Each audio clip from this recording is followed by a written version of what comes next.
민재야, 잘할 수 있지? 아무데나 기웃거리지 말고 늘 매사에 침착하고 빨간불 파란불에 흥분하지 말고. 걱정 마. 잘할 수 있다니까 진짜. 시작이 어려운 주린이가 걱정되신다면 대한민국 주린이집 이베스트 투자증권.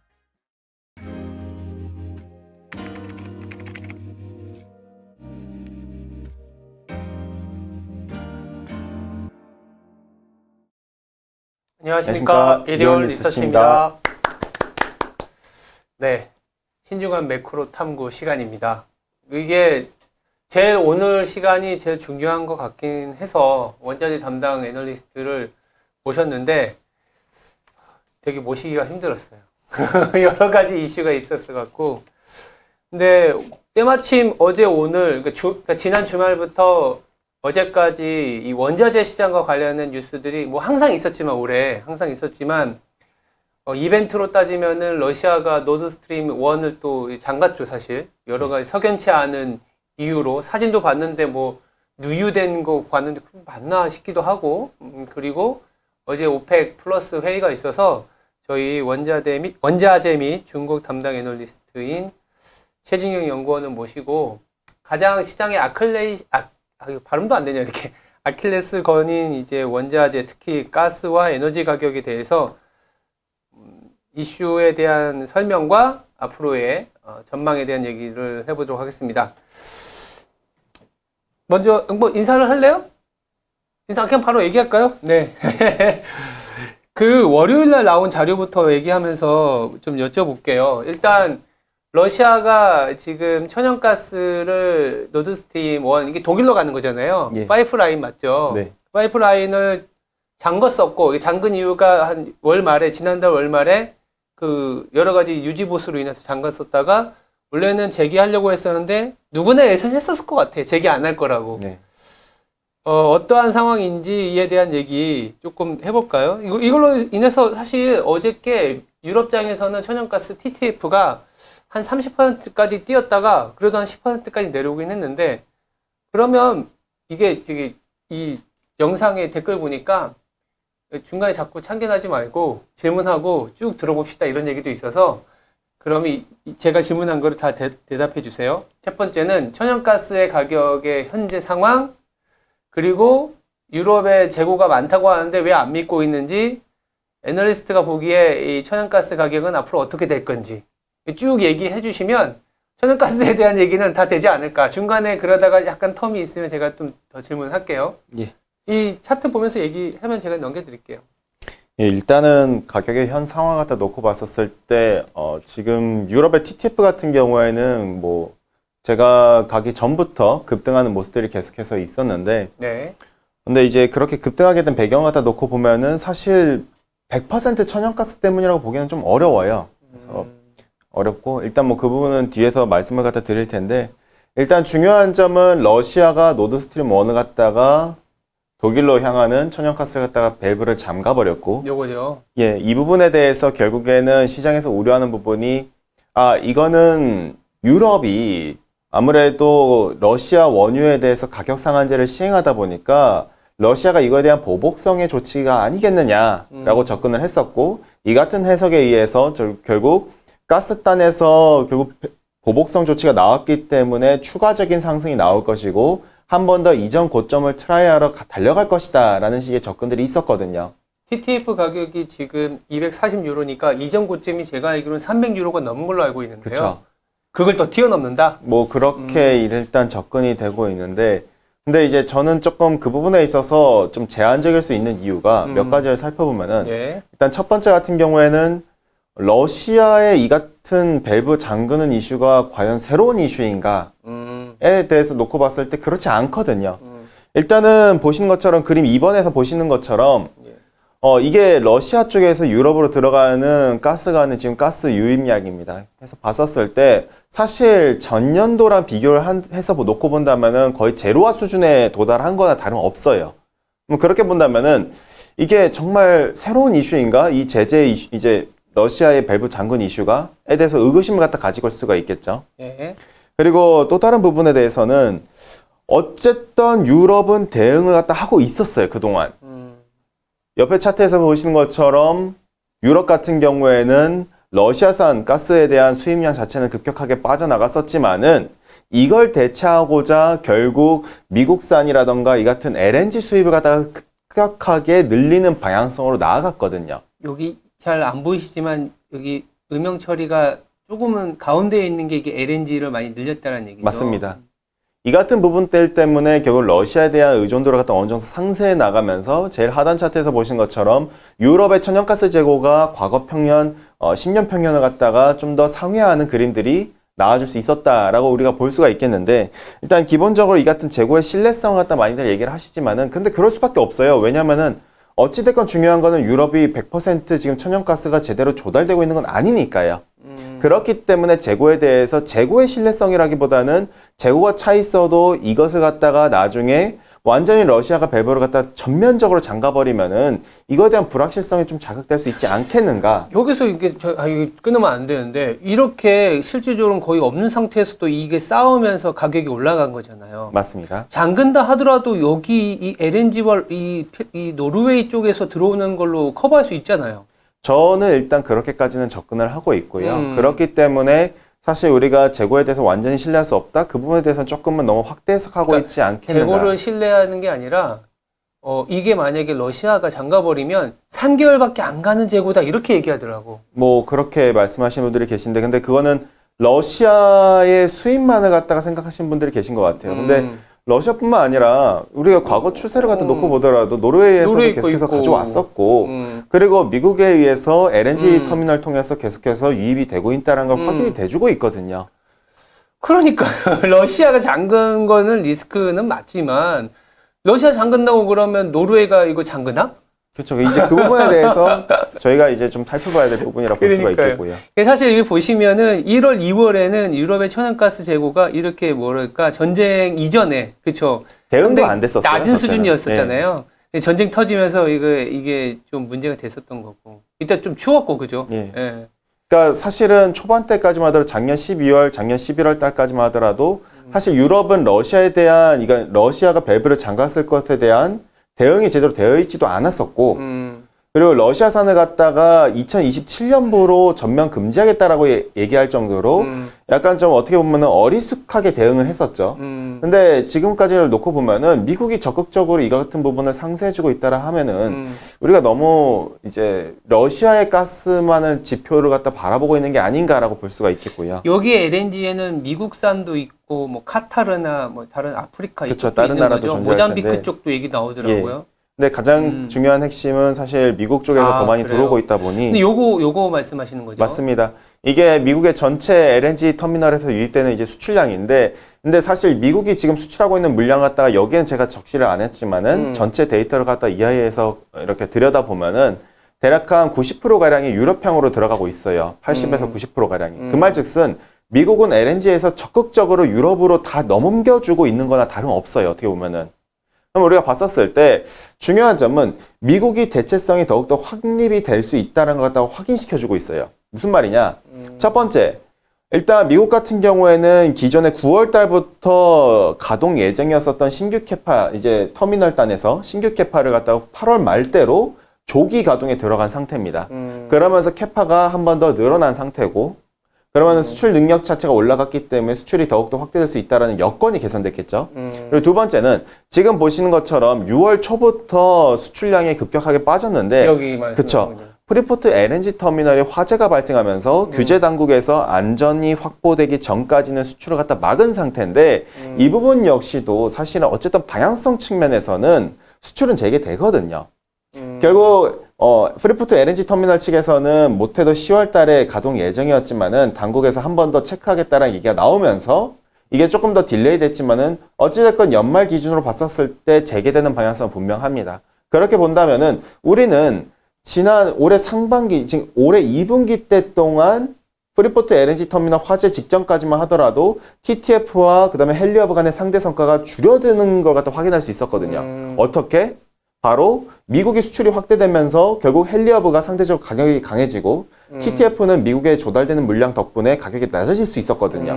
즉 그 같은 부분을 갖다가 앞으로 방향성 측면에서 프리포트 LNG 터미널이 다시 재가동을 하게 된다면은 이 부분에 대해서 문제점이 조금씩 점진적으로 해소되지 않겠는가. 그러면 지난 주말에 왜 TTF는 30%나 뛰었을까요? TTF 같은 경우에는 지금 근데 뛸 수밖에 없었던 요건이 있습니다. 가장 큰 문제는 물론 천연가스단에서 공급이 부족한 건 사실이에요.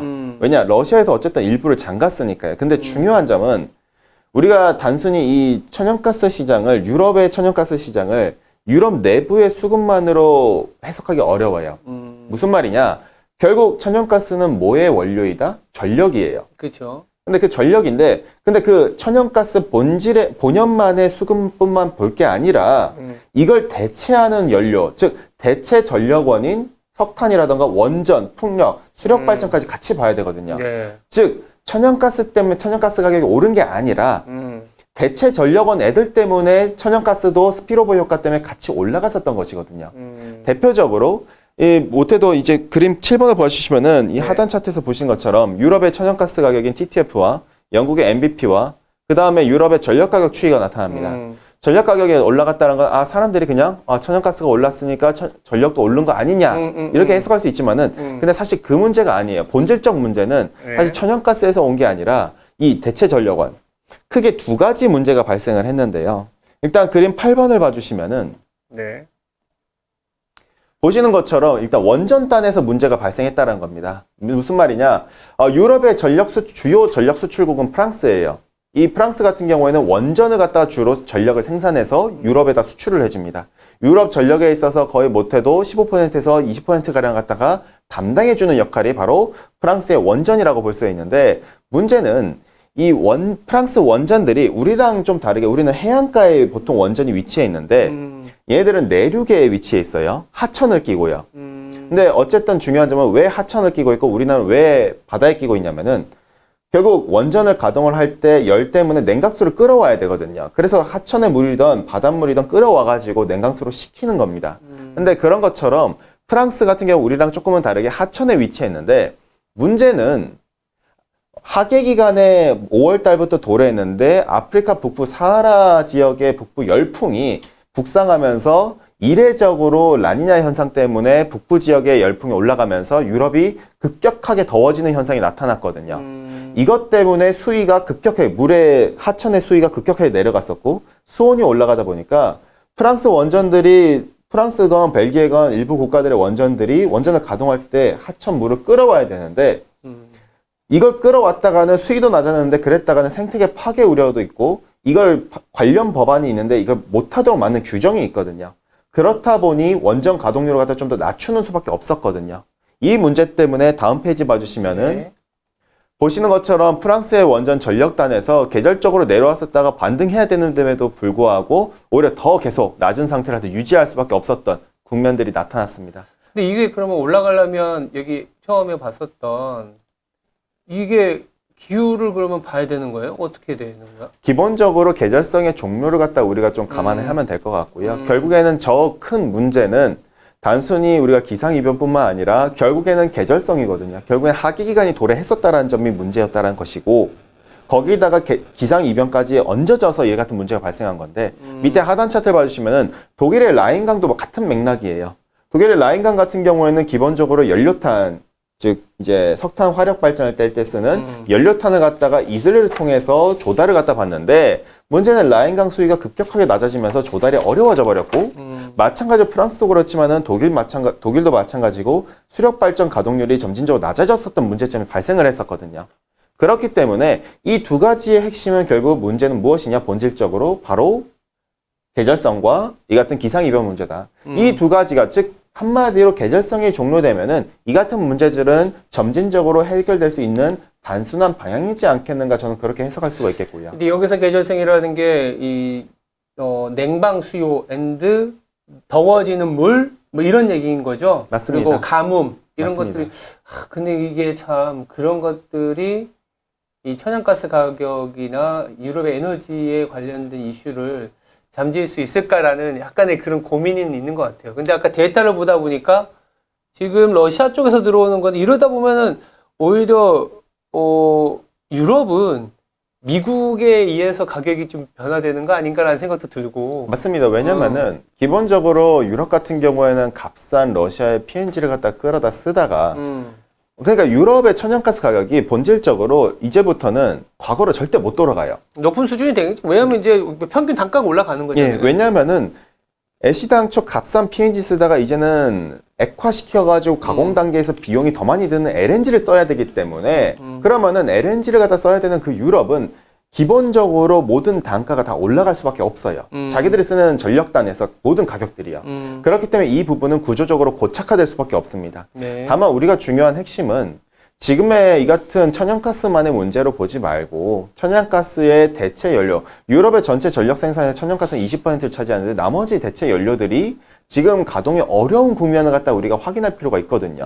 이들의 문제가 계절성 때문에 점진적으로 문제가 발생했던 게 해소가 된다면은 그 말즉슨 겨울철에 난방 시즌이 도래하더라도 제가 볼 때는 그렇게까지 이전 고점을 다시 한 번 더 트라이하면서 달려갈 것인가에 대해서는 저는 좀 오히려 상승 동력이 좀 둔화되지 않겠는가 이렇게 좀 접근할 수가 있겠고요. 그럼 천연가스 가격은 뭐 단언할 수는 없겠지만 일단 고점은 지나왔고 안정화될 것이다. 예, 맞습니다. 일단 아주 안 좋았던 가뭄 이슈, 뜨거운 물, 그리고 프리포트만의 어떤 그 자연재해 이런 것들이 또다시 불거지기보다는 뭐 일단 냉각 수요 줄어들고 물 좀 올라왔고 계절적인 수요도 좀 줄어들면 피크는 좀 지났다 이렇게 보는 거. 재고는 좀 있고. 맞습니다. 저는 좀 그런 식으로 보고 있고 기본적으로 천연가스 단에서 이 같은 너무 이제 천연가스만 보시면 안 될 것 같아요. 결국에는 전력의 한 일부이기 때문에 천연가스는 원료단에서 결국 우리가 볼 때는 석탄도 봐야 되고 원전도 봐야 되고 수력 발전도 봐야 되고 신재생 에너지야 뭐 사실 전체에서 가장 강력한 비중을 차지하지는 않기 때문에 이들 여타 전력원들을 갖다 우리가 같이 살펴볼 필요가 있다라고 보시면 될 것 같고요. 아, 그러면 지금 유럽에서 사실 우리가 저도 안 보던 TTF 가격 보면서 오르면 그러니까 공교롭게도 이제 TTF 네덜란드 천연가스가 올라가기 시작하면 유로화가 막 빠지고 이러니까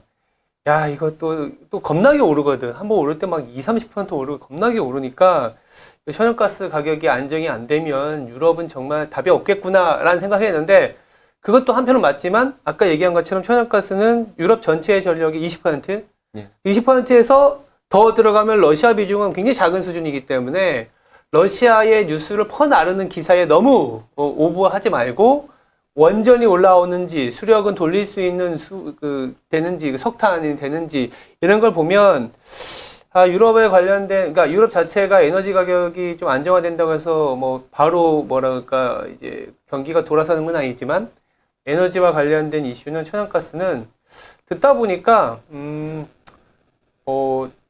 피크 그러니까 뭐라 해야 되나 괴로움의 순간이 조금 가장 힘든 구간은 좀 지나온 거 아니냐. 그러니까 과도기 정도로 해석하면 될 것 같아요. 알겠습니다. 천연가스. 그럼 천연가스 가격은 하반기는 벌써 지났고 9월, 10월이 넘어가면 저 어디 가서 얘기하거든요. 천연가스 가격이 왜 이렇게 안정이 잘 안 되는 것 같냐 하면 뭐 여러 가지 이유가 있지만 사람들이 그 재고에 대한 신뢰 내지는 뭔가 러시아가 아니더라도 충분히 에너지 공급원이 있다라는 신뢰를 주면 되지 않겠냐 생각한 게 미국 쪽이었거든요. 근데 미국도 뭐 올라오는 것도 있고 오늘 느낀 거는 천연가스만 보는 건 아니구나. 그렇게 정리하는데 이어서 얘기해보면 에너지 시장이다 보니까 또 고민이 되는 게 이 오펙에서 어제 감산을 했는데 1일 10만 배럴이기 때문에 총 생산량이 뭐 1억 배럴이니까 그렇게 뭐 높은 수준은 아니다 이런 얘기도 있긴 하는데 어저께 한 3% 올랐거든요. 예. 이게 유가가 오르면은 고민이 되는 게 이 연준이 지금 뭐 9월에도 긴축을 할 거잖아요. 예.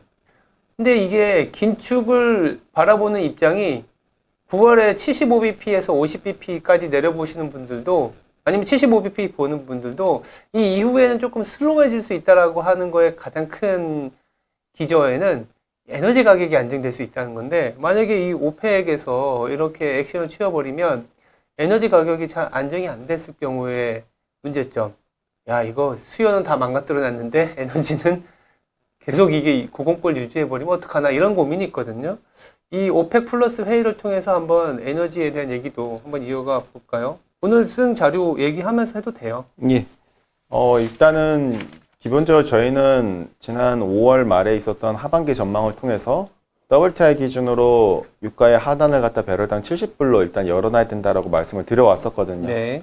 특히 3분기보다는 좀 더 4분기에 초점을 맞췄고 그 4분기의 근거에는 수요가 둔화될 수 있다라는 점 글로벌리하게 네. 그리고 두 번째로는 왜냐하면 이제 경기 모멘텀 자체가 우리가 둔화되는 구간에 와 있었기 때문에 수요가 둔화되는 것은 불가피하다라는 부분을 저희는 지적을 했었고 두 번째 기본적으로 중국과 인도 같은 국가들이 유럽은 러시아산을 갖다 제재를 했지만은 네. 이들이 글로벌 1위와 3위 하는 석유 소비국인 중국과 인도가 기존 수요에서 러시아 우랄유로 수요가 이탈할 수 있는 부분이라던가 그리고 가장 중요한 이제 계절성 종료되는 부분들 결국 지금은 드라이빙 시즌도 드라이빙 시즌이지만은 중동 산유국들이 수출할 수가 상당히 어려운 국면이거든요. 자국의 냉방 수요가 더 중요시되다 보니까요. 이 같은 계절성이 종료될 부분을 감안해야 되고 그리고 마지막으로는 미국이 안보를 사우디한테 보장을 해준다면은 걸프 삼국들이 증산을 해주지 않을까에 대해서 우리가 고민을 해서 4분기 때 유가가 좀 더 3분기 대비했었을 때는 계절성 종료 직후 10월 초부터는 유가가 좀 레벨 다운이 이루어지지 않겠는가 일단 저희의 기본적인 뷰라고 봐주시면 될 것 같고요. 네. 근데 이제 그럼에도 불구하고 안보가 보장 뭐 이런 얘기를 어쨌든 그런 거에도 불구하고 어쨌든 오펙 플러스는 급격한 증산이 안 이루어지고 있어요. 어쨌든 중요한 점은 증산이 안 이루어지고 있죠. 이번 9월 5일 있었던 오펙 플러스 회의에서는 생산 한도를 갖다 10월 달 거를 다시 8월 달 때 수준으로 되돌려 버렸죠. 이렇게 본다면은 이게 무엇인가, 뭐 때문에 되돌렸는가 갖다 우리가 해석해 보면은 일단 표면상만 드러나고 있는 오펙 플러스의 주장을 살펴볼게요. 그들이 얘기하기로는 지금 수요가 둔화되고 있다. 뭐 둔화되고 있죠. 실제로 수요가 미국 단에서도 보면은 드라이빙 단에서 수요가 둔화되고 있는 게 계속 확인되고 있고 네. 드라이빙 시즌임에도 불구하고요.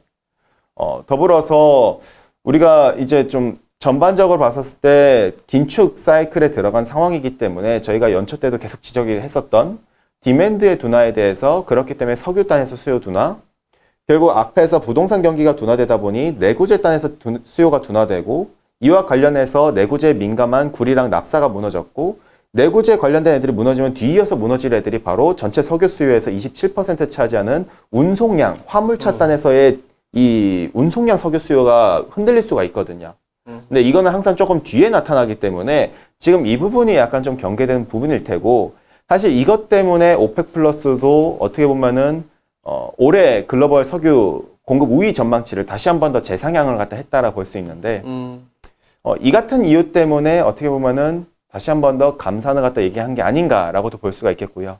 더불어서 이 같은 우려가 또 형성되어 있기 때문에 오펙 플러스는 시장에다 메시지를 전달해 줘야 돼요. 무슨 말이냐? 자기들이 가격을 방어할 수 있다라는 능력을 보여줘야 되거든요.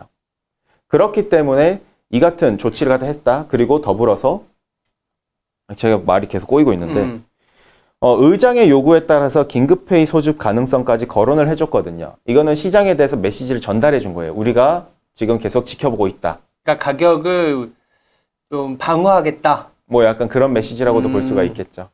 근데 요거는 일단 액면적으로 그대로 근데 또 받아들이시면 안 된다고 저는 또 봐요. 일단 첫 번째로는 시장의 메시지를 보여준 거고, 즉 대응 능력을 과시한 거고. 근데 저는 내부적으로는 좀 다른 이유가 있다고 좀 봅니다. 내부적으로? 예, 무슨 말이냐면은 우리가 8월 초에 있었던 오펙 플러스 회의 때만 하더라도 그 직전까지만 하더라도 네. JMC 회의에서 원래 오펙 안에서 그러니까 오펙 플러스가 아니라 오펙 내부에서는 추가 증산이 굉장히 세게 거론됐었어요. 8월에? 예, 걸프 삼국 주도로 해가지고 최소 못해도 일평균 40만 배럴 추가 증산까지 검토가 됐었거든요. 네. 논의가 됐었고요. 근데 이게 10만 배럴로 약간 좀 축소돼서 맞아요. 8월 달에 결정이 돼버렸긴 했었는데 네. 근데 이제 그와 관련해가지고 그렇게까지 긍정적이었었던 걸프 삼국이 왜 갑자기 이런 식으로 감산이 불가피하다라는 메시지를 던졌을까? 이란 때문에? 저는 좀 이란도 문제가 있다고 봐요. 즉 저는 근데 약간 사우디가 미국한테 불만을 드러냈다고 봐요. 이번 감산을 주도했던 건 러시아도 아니고 사우디였거든요. 오히려 러시아는 감산하지 말자는 입장이었거든요. 맞습니다.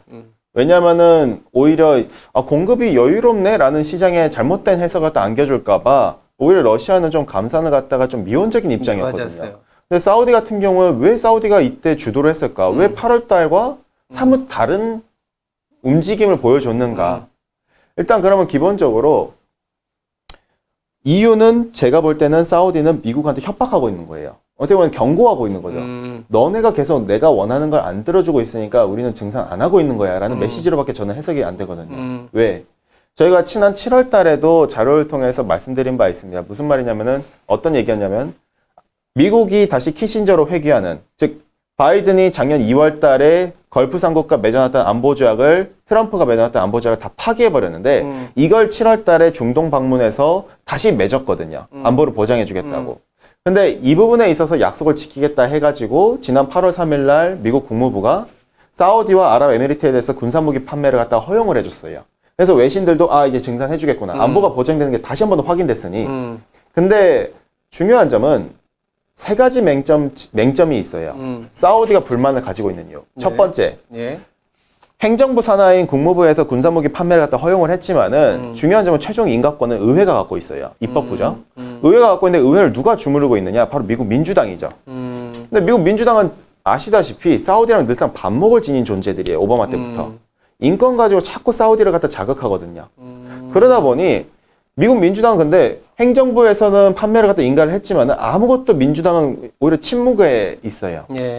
그럼 사우디 입장에서는 지금 자칫 자기들이 증산에 나서줬다가 오히려 미국 민주당의 중간선거 승리하는 꼴만 만들어주기 뻔하거든요. 자기들은 얻는 게 하나도 없고. 그러니까 침묵하고 있기 때문에 사우디도 아무것도 안 하고 있다라 볼 수가 있겠고요. 두 번째, 이번 판매되는 군사무기는 트럼프 때 약속했었던 130억 달러 군사무기 판매 중에서 절반에 불과해요. 즉 방어용 무기, 사드라던가 패트리엇 미사일만 판매가 됐거든요. 나머지 부분인 공격용 무기인 뭐 F-35 전투기라던가 GBU-39 이제 정밀 유도탄이라던가 이런 것들은 빠져 있어요. 그렇기 때문에 이부 같은 문제도 지적되는 부분이고 가장 중요한 핵심인 이란이죠. 요 최근 사이에 이란과 핵 협상을 갖다가 하려고 물밑 작업이 계속 들어왔었거든요. 그게 자꾸 어떻게 보면 사우디 입장에서는 거슬릴 수밖에 없는 거예요. 물론 이게 미국의 블러핑일 수도 있어요. 이게 진실인지 혹은 이제 가짜인지. 왜냐면은 제가 볼 때는 이란 핵 협상에서 되기가 상당히 어려워 보이거든요. 엄청 오래 걸리고 약간 이거 갖고 이제 좀 약간 핸들링 한다고 생각이 좀 들긴 하는데, 그러면 이 쟁점 사우디가 지금 불만을 갖고 있는 거 하나하나 보면 이게 사우디가 증산에 나설 가능성이 또 굉장히 희박하다? 이렇게 봐야 되나? 점점 저는 좀 딜레이 되고 있다라고 보거든요. 그러니까 사우디 입장에는 어쨌든 요구 조건을 다 들어줘야 뭔가를 액션을 취하는데 미국은 계속 미국 민주당은 이걸 해줄 의향이 아직까지도 안 보이고 있고 그렇기 때문에 지금 자꾸 바이든이 정치적 쇼만 벌이고 있는데 중간선거 앞두고, 그러니까 사우디는 더 들어줄 이유가 없는 것이죠, 어떻게 보면은. 그럼 10월 5일에 또 열리잖아요. 그러면 또 기대할 수 있는 건 별로 없겠네. 많이는 없죠. 그렇기 때문에 저는 어쨌든 제가 걸프 삼국의 증산의 조건은 안보 보장이었는데 그 안보 보장을 제대로 이행을 미국이 안 해주고 있기 때문에 딜레이되고 있다라 보는데, 방향성 측면에서는 저는 미국이 안보를 재보장하고 있다라 보고 있긴 합니다. 다만 사우디 역시도 추후에는 언젠가는 증산을 하겠죠. 그 안보 보장을 근거로. 다만 지금 미국 민주당의 행태를 보면은 더 딜레이가 불가피하겠구나, 더 우리는 모니터링이 불가피하겠구나를 갖다가 해석할 수밖에 없다라 볼 수가 있거든요. 그러면 오히려 중간 선거가 끝나야 해결이 되려나? 약간 좀 저도 약간 그게 좀 고민이긴 해요. 11월 초에. 그렇죠. 그러니까 아예 민주당이 박살이 되어야 하나라는 생각도 들거든요. 뭐 박살이 되든 하면 재집권이란다. 뭐 실질적으로는 가능성이 좀 없지만 뭐 다수당이 되든 그 부분이 돼야 이제 해결이 되려나라는 생각이 드네요. 그러면은 이제 이런 걸 그러니까 사우디가 어제 감산을 주도했었던 배경에 대한 얘기는 잘 들었고, 중요한 거는 그럼 이런 이슈들을 다 감안했을 때 또 유가의 방향성이거든. 이렇게만 얘기 들으면 유가가 생각보다 잘 안 빠지겠네, 오히려 위로 튈 수도 있는 거 아니야라는 고민이 들 수도 있어요. 어떻게 바라봐야 될지. 일단은 한 번 더 시도는 하긴 할 겁니다. 위로에 있어서 상방에 대한 시도는 하긴 할 텐데, 다만 제가 앞서 초반에도 언급드렸지만은 제가 하반기 전망을 갖다가 5월 달에 냈었을 때 그 주장의 근거 중 크게 두 가지가 있어요. 첫 번째, 결국 계절성이 종료된다라는 거예요. 이게 저는 수요가 굉장히 둔화된다. 그렇죠. 이게 굉장히 크거든요. 결국에는 9월까지로 하계 기간의 계절성이기 때문에 첫 번째 드라이빙 시즌은 사실 안 좋다는 게 확인이 됐어요. 별로. 그러면 근데도 불구하고 지금 유가가 이거에 대해서 제대로 반영 안 해주고 있죠. 두 번째는 가장 큰 문제점이 어쨌든 중동 산유국들이 자국의 냉방 수요가 이제는 끝나가요. 그러면 이제 이 물량들이 전면적으로 이제 수출로 넘어갈 테고, 그러면 OSP 같은 경우에는 인상이 아니라 이제부터 인하가 되는 구간으로 들어가요.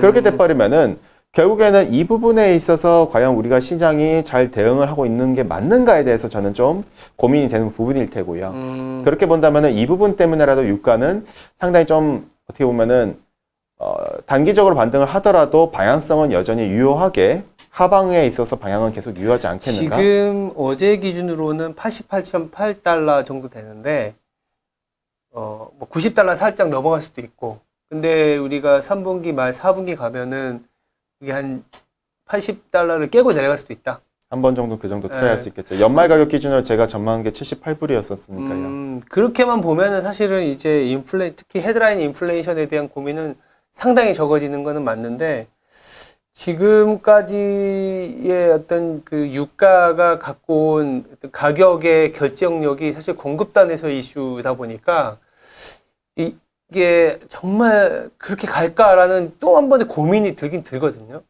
이게 연준이 긴축을 하는 거와 달리 유가를 얘네들이 진짜 뭐 때에 따라서는 미국에서 미온적인 스탠스, 이란과의 핵협상을 더 강하게 진행시켜버리면 사우디는 더 감산하겠지. 예.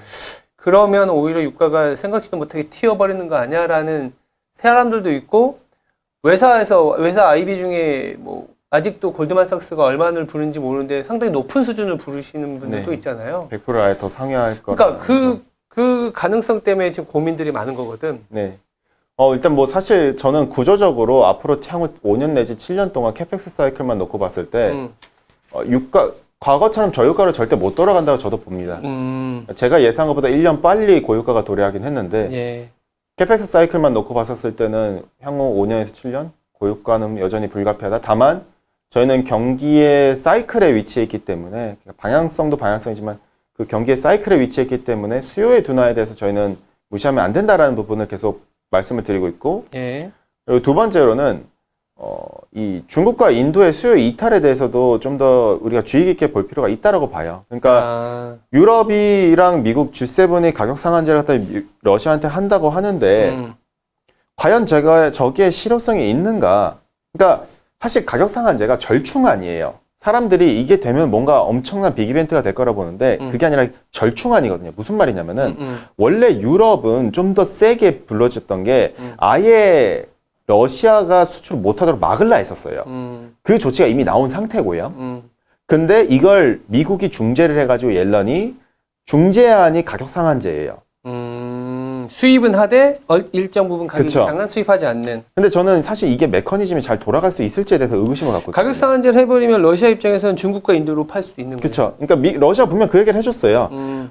가격 상한제를 추진한 국가한테는 자국 석유 안 팔겠다라 얘기를 했거든요. 근데 유럽이랑 미국이나 이런 애들은 이미 수입이 금지가 돼 있는 상태고, 유럽 애들 같은 경우에는 수입이 어느 정도 계속 들어가고 있긴 하지만 줄어들고 있어요. 계속 큰 폭으로. 근데 유럽이 그거 한들 요 최근까지 우리가 지난 2월부터 지금까지의 러시아의 석유 수출 데이터를 보면은 거의 유럽을 갖다가 중국과 인도가 대체하고 있어요. 그럼 가격 상한제 하면은 인도랑 중국은 이미 지난주에 동참 안 하겠다 얘기를 했어요. 가격 상한제를. 대놓고 얘기를 했습니다. 인도 같은 경우에는 이거 뭐 검토는 하되 이거 가지고 우리가 도덕적으로 이걸 자기들한테 핑계대지 말아라고 유럽한테 지적을 해버렸거든요. 중국은 애당초 미국과 껄끄러운 관계인 게 이미 드러나 버렸기 때문에 중국은 참여 의사가 없다고 보면 메시지를 던져버렸고요. 그러면은 가뜩이나 중국과 인도로 계속 수요가 이탈하고 있는데, 우랄유로 수요가 중국의 인도의 수요가 이탈하고 있는데, 오히려 가격 상한제는 더 중국과 인도한테 매력적인 것 같아요. 그러면 우리가 애시당초 다른 국가들이 러시아산 안 쓰면은 더 우리한테 매력적이지라는 생각밖에 안 들거든요. 중국과 인도한테는. 그렇게 보면은 수요는 더욱더 공급만 블록화되는 게 아니라 수요는 더욱더 블록화될 거라 봅니다. 네. 글로벌 최대 석유 소비국과 3대 석유 소비국인 중국과 인도의 이 같은 수요의 이탈에 대해서 우리가 놓고 본다면은 이 같은 그림은 굉장히 좀 뚜렷해지지 않은가? 그러면 이제 걸프 3국은 또 급해질 수도 있는 거죠.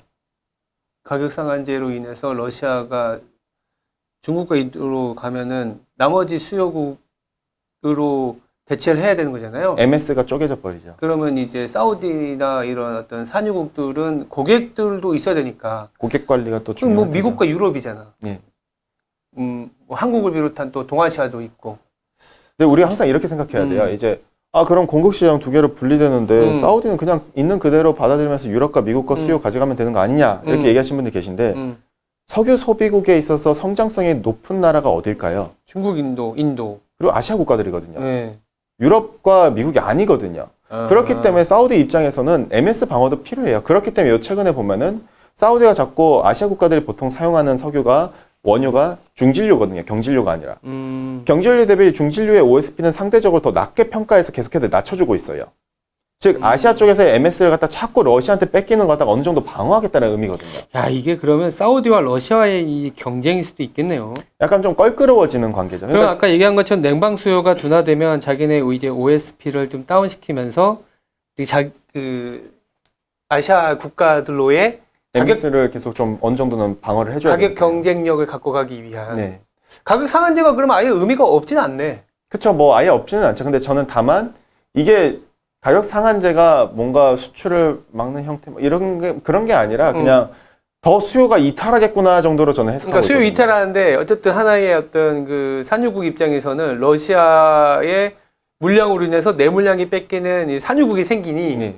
그 산유국도 그러면 가격을 버틴 게 아니라 조금 낮추는 이슈가 발생할 수도 있겠구나라는.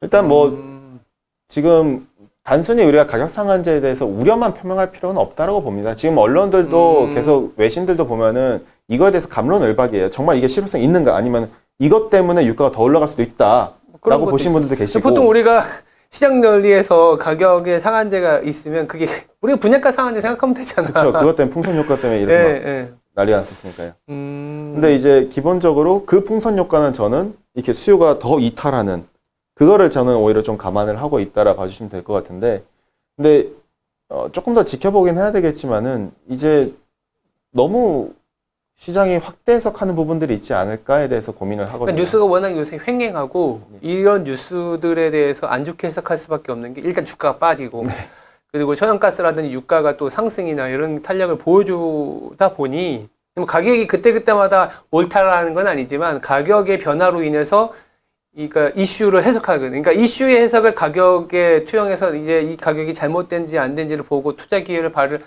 발견해야 되겠지만 가격을 보고 이슈를 해석해 버리거든.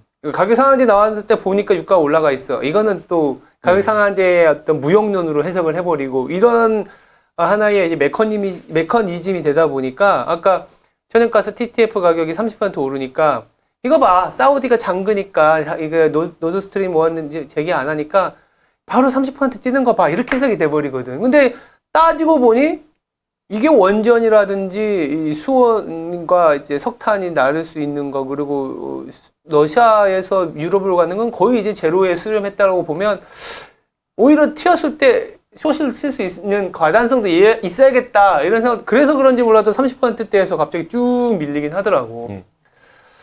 오케이, 알겠습니다. 일단 저는 좀 얻은 것 같아요. 천연가스에 대한 고민거리가 러시아의 어떤 파워가 좀 많이 죽었구나라는 생각이 들고 일단 이제는 러시아의 뉴스를 저는 이제 안 볼 생각이에요. 너무 이제 머리 아프고 그리고 사우디가 오히려 아시아 쪽에 팔려는 노력을 할 수도 있다라는 걸 갖고 에너지 시장을 바라봐야겠네.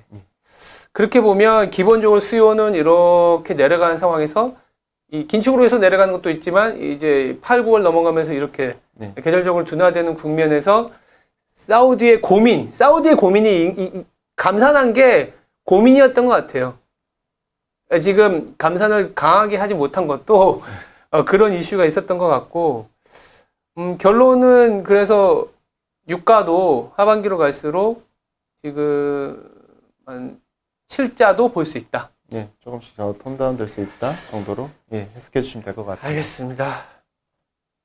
이 정도로 마치면 될까요? 예. 거의 한번 좀 쭉 들으면서 막 저도 막 적었어요. 알고는 있었지만 좀 디테일하게 챙겨봐야 되는 것들이 좀 있었는데 이 시간을 통해서 천연가스와 에너지 시장에 대한 여러 가지 아이디어와 최근의 뉴스에 대한 해석을 좀 할 수 있었던 것 같습니다.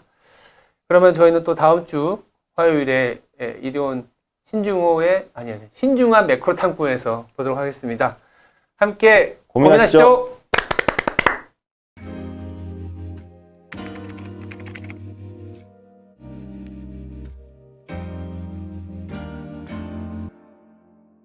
친구들은 아무거나 막 주워 먹지? 파란불 빨간불에 흥분하지? 친구들 따라서 우르르 몰려다니지? 시장이 어려운 주린이가 걱정되신다면 대한민국 주린이 집 이베스트 투자증권